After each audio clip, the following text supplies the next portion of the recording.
Hello dear students, my name is Dr. Deepa Dubey. I am Associate Professor at the Rajiv Gandhi School of Intellectual Property Law, IIT Kharagpur. Today, the topic of our discussion is cyber pornography. Before we proceed, let us know the learning objectives. 1. To make the students understand the nature and extent of the problem of cyber pornography. 2. To make the learners understand the threats of child pornography and its impact on society. Third, to make the learners acquainted with the law on the subject and the offences created thereunder. So, this problem of pornography is presently one of the most serious problems arising from the use of the internet in present times. It has created a fear and moral panic among the government, law enforcement and civil society. Pornography has the trend of affecting the lives of hundreds and thousands of people through its addictive content and seriously preys on the health, safety and well-being of the individual, the family and the society at large. Where the matter relates to child pornography, the concern is even greater. According to studies, sex industry, including pornography, is one of the largest and most profitable industries in the world. Pornography industry is stated to be bigger than the top technology companies combined together: Microsoft, Google, Amazon, eBay, Yahoo, Apple, Netflix and Earthlink. Statistics indicate that every second about $3,000 are being spent on pornography around the world. Every second, 28,000 internet viewers are viewing pornography. Every second, 372 internet users are typing adult search terms in search engines, and every 39 minutes a new pornographic video is being created alone in the United States. A survey in India also revealed a similar picture. Close to 47% Indians log on to porn sites from their desktop, while another 50% use their mobile phones to view pornography. Indians make up for the fifth highest number of daily visitors to porn sites. The pornography industry is thus on a constant rise, with people, young and old, glued onto it, while thousands others are being exploited to feed onto the lust and obsession. What is pornography? The word pornography is derived from the Greek word porne, meaning prostitute, and graphe, meaning to write. Pornography thus was originally defined as any work of art or literature depicting the life of prostitutes. In present times, it denotes the depiction of sexual behavior in books, pictures, motion pictures and other media that is intended to arouse sexual excitement in the audience. It includes graphic, sexually explicit contents which tend to demean and dehumanize human beings, mostly women and children, into sexual beings. Pornography as a visual representation of sexuality distorts an individual's concept of sexual relations by objectifying them. Recent research suggests that pornography consumption, especially consumption of a more hardcore or violent sort, has negative impact on individual and society. Addiction or constant use of pornography can be psychologically addictive and negatively affect the quality and interpersonal relationships, sexual health and performance, and social expectations about sexual behavior. Widespread pornography consumption appears to pose a serious challenge to public health and to personal and familial well-being. Types of pornography. There is generally three types of cyber pornography: hardcore, softcore, and the third, child pornography.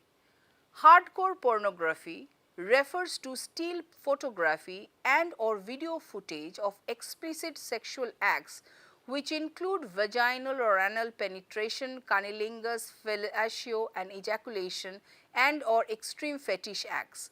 The term was coined in the second half of the 20th century to distinguish it from softcore pornography.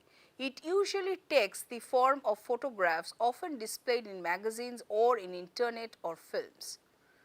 Softcore pornography is a form of filmic or photographic pornography or erotica that is less sexually explicit. It is intended to tickle and arouse men and women.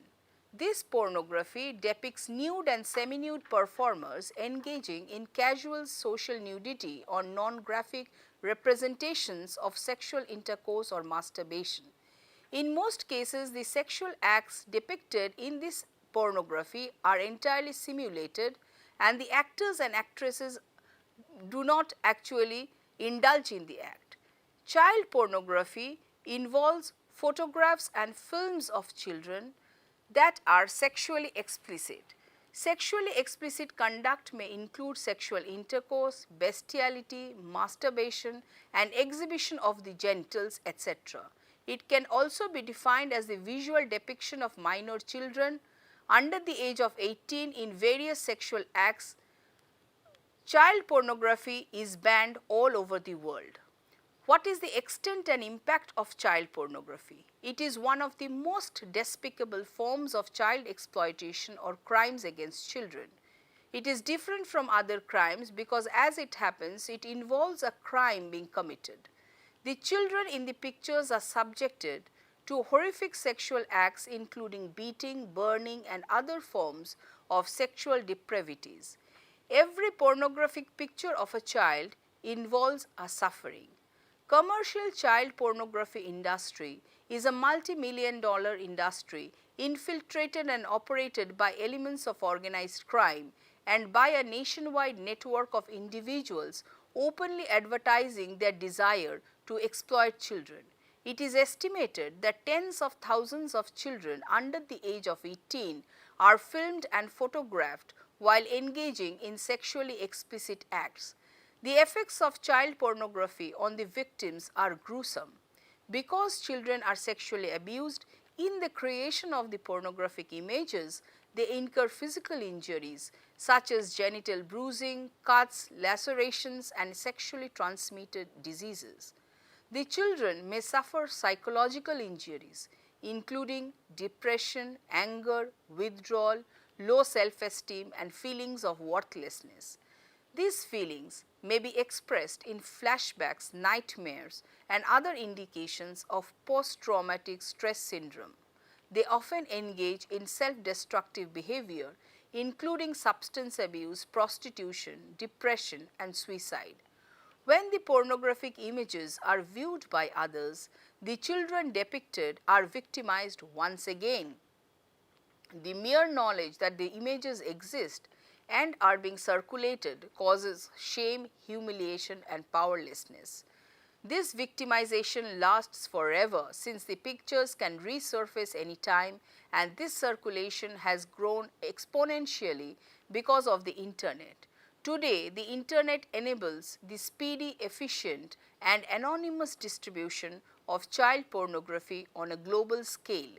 Anyone with a modicum of technical expertise can access child pornography through either the World Wide Web or news groups. Furthermore, much of this internet-related pornography is free. Child pornography is one of the few commodities that can be transferred over the internet in the sense that the information required to construct a picture can be rapidly and easily distributed over an existing widely available network. Once the picture has been copied and distributed, its further distribution is wholly out of control. It can always be further copied and the distribution continues. Thus, child pornography violates the victim's rights of privacy and human dignity. The possessor has real victims and actual harm is committed by his conduct. Components of cyber pornography. It can be divided into three stages: production, distribution and downloading of images. In some cases, the same people are involved in each stage. However, some producers and or distributors of pornography are motivated solely by financial gain and are not themselves involved in the act of pornography. Production refers to the pornographic material being produced. It is generally done in countries where it is legalized like US, Brazil, UK, Germany. The production is done through three ways. First and most common way of producing pornographic material is the cinematographic production. This kind of production is in practice since 100 years. The second way of production is by the mobile phones with cameras inbuilt in it, which has accelerated the production of pornographic material in recent times. This production has started recently due to the technological advancements which have taken place. The third way of production is by computer generated graphics. Since 2000, it is a person including a child can access pornographic material from any computer or a mobile phone with an internet connection and actively seek out pornographic websites or subscribe to a group dedicated to pornography. The above three problems make pornographic material very much accessible and available in great amount to the person who is willing to access and also to the person who accidentally accesses through spam mails, etc. What are the challenges of cyber pornography?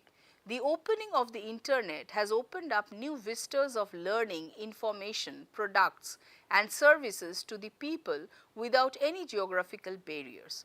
However, the same development has also opened new possibilities for criminals and new patterns of criminal activities, including the internet as the medium. These criminal activities are in constant evolution and the law and enforcement has obvious difficulties in keeping pace. The intrinsic cross-border character of this new type of crime has also created a need for improved cross-border law enforcement. The internet has aggravated the problem of pornography by increasing the amount of material available, the efficiency of its distribution and the ease of its accessibility by allowing access to enormous pornographic images from around the world, due to which it has proved extremely difficult to detect and prevent the distribution of pornography. Moreover, there is a consistent lack of consensus on how to deal with the issue. While some argue that a global internet regulation system is necessary, others argue that strategies such as the development of filtering technologies, etc., may be more appropriate. As stated by the Delhi High Court in the Avinash Bajaj case, the regulation of pornography on the internet has posed a serious challenge to government and legislatures, primarily on account of the nature of medium. The easy availability, even to children, of pornographic material in digital form, including video clips, its rapid transmission across the World Wide Web, and the absence of effective filters to screen out objectionable material from being accessed are factors that compound the challenge. It is said that controlling pornography on the internet is problematic because we may not know from whom and from where the material originates, how many people are receiving the information, or if the material is crossing international boundaries. Wortley and Smallbone has identified the major challenges to including the following. First, the structure of the internet makes control of pornography very difficult. The internet is a decentralized system with no single controlling agency or storage facility. Because it is a network of networks, even if one pathway is blocked, many alternative pathways can be taken to reach the same destination. Similarly, if one website or news group is closed down, there are many others that can instantaneously take the place. The decentralized nature of the internet and resultant difficulties in restricting the distribution of pornography is exemplified by peer-to-peer network involving direct connections amongst computers without the need for a central server. It has been argued that the internet is the ultimate democratic entity and is essentially ungovernable. Second is the uncertainties of jurisdiction. The internet is an international communication tool that crosses jurisdictional boundaries. Not only is cooperation amongst law enforcement agencies necessary to track offenders across jurisdictions, it is required to coordinate resources and avoid duplication of efforts. Parallel operations run from different jurisdictions may unknowingly target the same organization or offender. Equally problematic is the issue of who is responsible for investigating pornography on the internet when there is no clue as to where the images originate. Third, the internet by its nature is difficult to regulate, but many jurisdictions are reluctant to introduce laws that might help control internet use. There is also legal ambiguity as to whether ISPs should be liable for the material they carry. Difference in legislations across jurisdictions also create a problem. For example, in the United States, a child is defined as someone under 18, whereas in Australia, the age is something else. Moreover, countries vary in their commitment to enforce laws and act against offenders, either for cultural reasons or because of corruption. Those involved in cyber pornography possess high levels of technological expertise. Only the inexperienced low-level offenders are caught, if at all, while the veteran offenders easily escape. In addition to P2P networks, recent developments include remailers, servers that strip the sender's identity from email, and file encryption, a method of hiding or scrambling data. A technological race has developed between internet pornographers and law enforcement agencies. Lastly, the sheer amount of traffic in pornography makes the task of tracking down every person who visits a pornography site impossible. What is the legal framework in this regard? So far as India is concerned, we may refer to few sets of laws to regulate the subject. One, the traditional criminal law, and the more recently enacted Information Technology Act 2000, as well as the Protection of Children from Sexual Offences Act 2012. References may be made to sections 292 to 294 of the Indian Penal Code, which deals with law on obscenity. It may be mentioned that in most cases, the word pornography is used interchangeably with obscenity. However, it has been held in P.K. Somnath case that there is a difference between obscenity and pornography. The latter denotes writings, pictures, etc. intended to arouse sexual desires, while obscenity includes writings, etc. not intended to do so, but which have the tendency. Both offend public decency and morals. Pornography is obscenity in a more aggravated form. Section 292 IPC categorizes obscenity for the purposes of the section under the following three heads: lasciviousness, appealing to the prurient interest, and tending to deprave and corrupt persons who are likely, having regard to all relevant circumstances, to read, see or hear the matter contained or embodied in it. depiction of a woman such as to excite impure thoughts in the minds of ordinary persons of normal temperament have been taken to be included within the meaning. In line with the decisions elucidating obscenity, the question is each case is whether the tendency of the matter in question is to raise lewd, lustful or salacious interest in sexual matters. In other words, if the depiction is calculated to produce pernicious effect in depraving and debauching the minds of the persons into whose hands it might come, the matter may be designated as obscene. Referring to the Hicklin's test, the Supreme Court in Director General of Doordarshan versus Anand Patwardhan 2006 held that the basic test for obscenity would be whether the average person applying contemporary community standards would find it appealing to the prurient interest, whether the work depicts or describes in a patently offensive way sexual conduct specifically defined by the applicable state law, whether the work taken as a whole lacks serious literary, artistic, political or scientific value. In Ajay Goswami case, however, 2007, the Supreme Court rejected the Hicklin's test as being incorrect and inappropriate in present times and evolved the community standard test in that obscenity has to be understood from the point of view of an average person by applying contemporary community standards.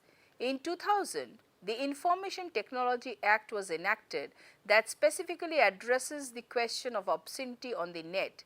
Internet censorship in India has been quite stringent with manifold attempts to filter the content. These have taken the government of India by asking internet service providers, that is ISPs, to block access to social networking sites like Orkut due to concerns about the content posted on these sites. Section 67 of the Act prescribes whoever publishes or transmits in the electronic form any material which is lascivious or appeals to the prurient interest, or if the effect is such as to tend to deprave and corrupt persons who are likely having regard to all relevant circumstances, to read, see or hear the matter contained or embodied in it shall be punished. The act of transmission is sufficient to constitute an offence under section 67 of the Information Technology Act. Therefore, if any obscene material is published or transmitted in any electronic form, it is an offence under this section. The provisions of section 67 of the Information Technology Act are similar to section 292 of the IPC, where mere possession of the obscene material for one's own personal use may not be construed as an offence. However, it would be advisable to be cognizant of the fact that the prosecution can take a plea of abatement in a case of mere possession. The provisions of section 67 of the Information Technology Act are similar to section 292 of the Indian Penal Code, where mere possession of the obscene material for one's own personal use may not be construed as an offence. However, it would be advisable to be cognizant of the fact that the prosecution can take a plea of abatement in a case of mere possession. Section 67 of the Information Technology Act, read with section 21W, makes a person who receives, stores and transmits a pornographic message liable for the same. Along with this, the Internet Service Provider Guidelines in India in clause 1.12.4 of the terms and conditions make it mandatory for ISPs to ensure that objectionable, obscene, unauthorized or any other content are not transmitted through their network and to take necessary measures to prevent it. A strict liability regime was envisaged, providing inadequate safe harbors for the ISPs as they had the burden of proving lack of knowledge and exercise of due diligence to prevent the commission of such an offence. Subsequent to the Amendment Act of 2008, the definition of intermediary in section 21W has been expanded to include all sorts of computer services. Such a comprehensive definition ensures that a wide range of intermediaries is protected under safe harbor provisions, which was not the case in the Act of 2000. The Indian law so far does not make any sort of distinction between the intermediaries involved and applies the same standard to every type of intermediary irrespective of the level of knowledge. A positive trend has been seen with regard to immunity granted to intermediaries. Section 79 has been modified so as to bring it in conformity with the European Directive on Electronic Commerce 2000. The directive grants immunity to ISPs when they act as mere conduits and do not initiate the transmission, select the receiver, or select or modify the information contained in the transmission. This is a welcome measure as it involves a shift with fault liability regime where the intermediary is held liable only if he had knowledge of the transmission. The stand on pornography continues to be that of dealing with intermediaries with an iron hand. Thereafter, Section 67A of the IT Act lays down that whoever publishes or transmits or causes to be published or transmitted in the electronic form any material which contains sexually explicit act or conduct shall be punished. This new section clearly comes out with the explanation that an act which depicts sex appealing activities in electronic form is also punishable. The section thus enlarges the area of obscenity and includes within it depiction of sex activities. A more relevant section is section 67B of the Information Technology Act, which differentiates between mainstream pornography and child pornography and makes the latter an offence. Section 67B of the Information Technology Act states that anyone who publishes or transmits or causes to be published or transmitted material in any electronic form which depicts children engaged in sexually explicit act or conduct is punishable. The section is an exhaustive one and dwells on the subject of child pornography. It elaborately describes as to what constitutes child pornography and is a pioneer law in the country on the subject. The section makes it an offence not only the publication or transmission of it, but also the creation of, the browsing and downloading of these objectionable materials, though posted by others, as an offence. Thus, any human act connected with child pornography comes within the ambit of the section.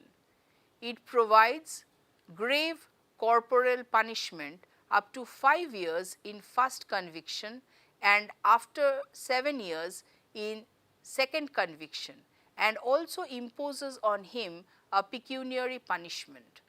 Apart from these sections, section 66E also relates to obscenity, which is the result of violation of privacy. The section talks of physical privacy and makes the protection of any physical part of a person without his or her consent an offence. The projection has been made an offence. This section, however, includes the phrase without his or her consent, which denotes that if such depiction of his or her physique is done with consent, then it will not be an offence. While section 292 IPC is a cognizable and bailable one, the sections under the IT Act are generally cognizable and non-bailable and triable by the magistrate of the first class.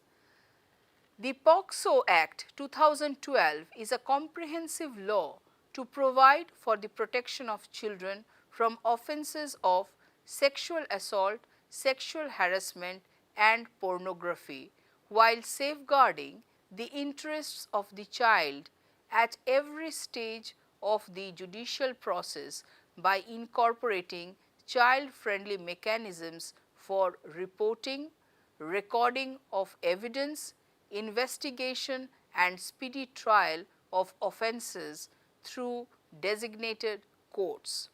Section 13 of the Protection of Children from Sexual Offences Act provides that whoever uses a child in any form of media, electronic or otherwise, for the purposes of sexual gratification shall be punishable.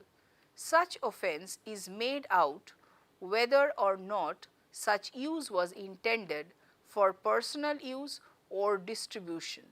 The section clarifies that sexual gratification will include a. representation of the sexual organs of a child, b. usage of a child engaged in real or simulated sexual acts with or without penetration, and c. the indecent or obscene representation of a child. The expression use a child means involving a child through any medium like print, electronic, computer or any other technology for preparation, production, offering, transmitting, publishing, facilitation and distribution of the pornographic material. The punishment for the offence is imprisonment for 5 years and fine, and on second or subsequent conviction, imprisonment which may extend to 7 years under section 14 of the Act 2012. Certain aggravated forms of the offence have also been elaborated in the statute in view of the fact that in most cases child pornography is accompanied by sexual abuse and exploitation of the child by the perpetrator. Thus, where an accused using a child for pornographic purpose also commits an offence of penetrative sexual assault, the punishment is enhanced to 10 years or life imprisonment, or where an accused using a child for pornographic purpose also commits an offence of aggravated penetrative sexual assault, the punishment is enhanced to rigorous imprisonment for life. Thus, to conclude, cyberspace has grown rapidly over the decade, and due to its borderless nature, widespread coverage and ease of use, it has become increasingly difficult to regulate the internet. Pornography has proved to be a vicious problem in cyberspace, and the consumption, dependency and addiction to it are proving major challenges. Child pornography has grown by leaps and bounds, and the industry has spread itself to affect tens and thousands of young children the world over. The Indian laws have witnessed several changes over the years with the introduction and amendment of the Information Technology Act and the latest Protection of Children from Sexual Offences Act, and it is expected that the problem of pornography will be controlled in the coming days. Thank you.